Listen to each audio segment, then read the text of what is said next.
Hello শিক্ষার্থী, আসসালামু আলাইকুম।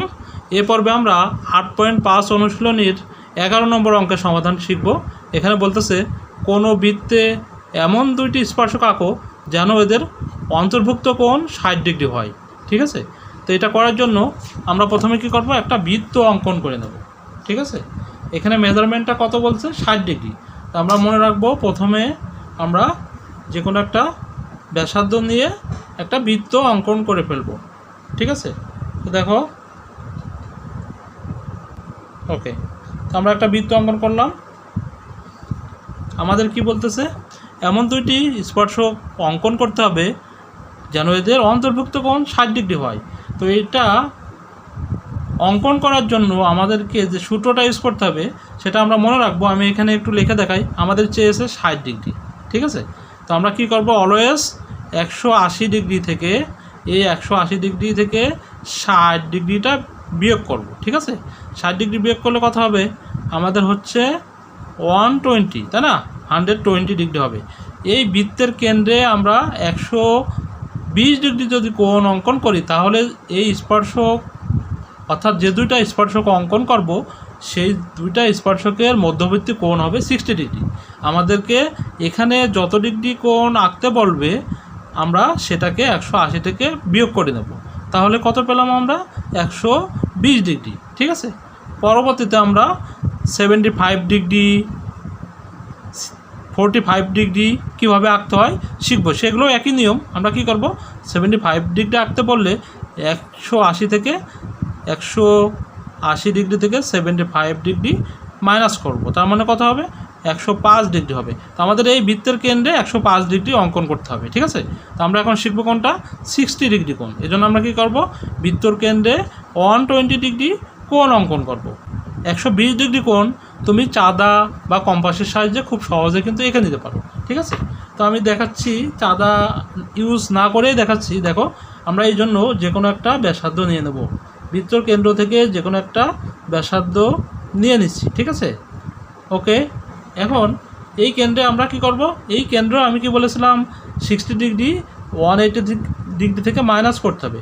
করে আমরা যে কোনো ব্যাসার্ধ নিয়ে এখানে কি করব, 120 ডিগ্রি কোণটা এঁকে ফেলবো। তো দেখো আমরা কীভাবে 120 ডিগ্রি কোণ আঁকতে হয় কম্পাসের সাহায্যে আমরা শিখে ফেলবো। এখন এইখান থেকে যে কোনো ব্যাসার্ধ নিয়ে আমি কি করলাম, বৃত্ত, অর্ধবৃত্ত অঙ্কন করলাম, তাই না। তো এখন কি করব, একই ব্যাসার্ধ নিয়ে এখান থেকে কাটবো, আবার এখান থেকে কাটবো, অর্থাৎ দুইবার কাটলে কিন্তু আমাদের 120 ডিগ্রি হয়ে যাচ্ছে। একবার কাটছি যখন আমাদের এখান থেকে এইটুক 60 ডিগ্রি, আর একবার কাটলাম তাহলে আর 60 ডিগ্রি। তো 60 ডিগ্রি যোগ 60 ডিগ্রি কত হবে, 120 হবে। এখন আমরা এই ছেদ বিন্দুর মাঝখান দিয়ে বৃত্তের পরিধির গা পর্যন্ত যোগ করে দেব। ক্লিয়ার? তো দেখো এটার এই যে এখন এইখানে কত ডিগ্রি কোণ হলো, 120 ডিগ্রি কোণ হলো। তোমরা কিন্তু এটা খুব সহজে চাঁদা দিয়েও আঁকতে পারো। ক্লিয়ার? আশা করি বুঝতে পেরেছো।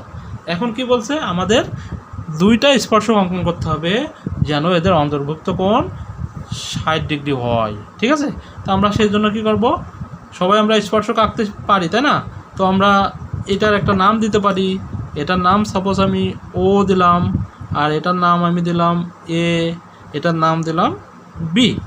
এখন এ আর বি বিন্দুতে দুইটা স্পর্শক অঙ্কন করব। ঠিক আছে, তো দেখো প্রথমে এ বিন্দুতে স্পর্শক অঙ্কন করি।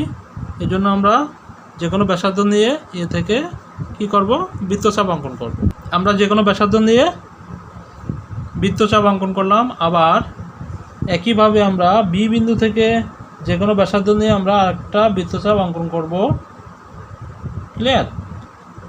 একইভাবে আগে একটা করে এঁকে নিই। এখন দেখো এখান থেকে কাটবো। আমরা স্পর্শক আঁকার জন্য 90 ডিগ্রি কোণ আঁকতে হয় যেভাবে, ঠিক একই রকমভাবে আমরা অর্ধেকের বেশি ব্যাসার্ধ নিয়ে মাঝখানে বৃত্তচাপ আঁকবো দুই দিক থেকে, পরে আমরা যোগ করে দেব। ঠিক আছে, ওকে। দেখো একইভাবে আমরা এখান থেকে কাটলাম, আবার এখান থেকে আবার কাটবো। 90 ডিগ্রি আঁকতে হয় যেভাবে, একইভাবে আমরা এখান থেকে দুটা বৃত্তচাপ এঁকে ছেদ বিন্দুতে যোগ করে দিলে আমাদের কিন্তু দুইটি স্পর্শক আঁকা হয়ে যাবে। এখন আমরা যোগ করে দেবো, ঠিক আছে। এই বিন্দু থেকে ছেদ বিন্দুর মাঝখান বরাবর আমরা যোগ করে দিলেই যে বিন্দুতে মিলিত হবে সেইখানে মূলত আমাদের 60 ডিগ্রি হয়ে যাবে, ঠিক আছে। তো দেখো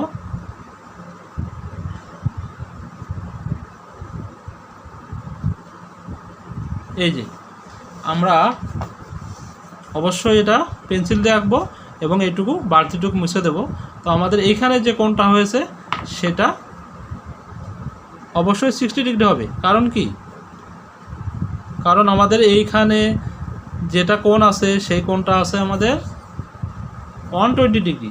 তো 120 ডিগ্রির সাথে 60 ডিগ্রি যোগ করলে কত হবে? 180 ডিগ্রি। খুবই সহজ, ঠিক আছে।